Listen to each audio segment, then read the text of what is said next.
Video update kay Kiwi. Time check, 1:42 PM. Yan, paubos na yung blood bag niya.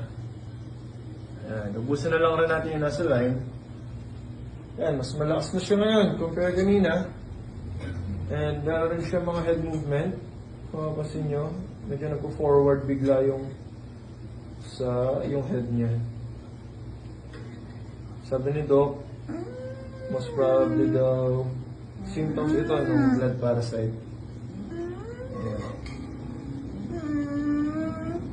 After maubos itong nasa bag, iubusin naman natin itong nasa line para makuha niyo lahat ng blood.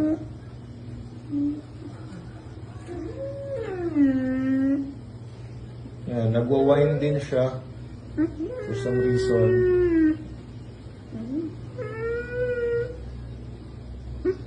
Wala naman tayo nakita any allergic reaction during the whole transfusion. Hindi naman nagkaroon ng allergies.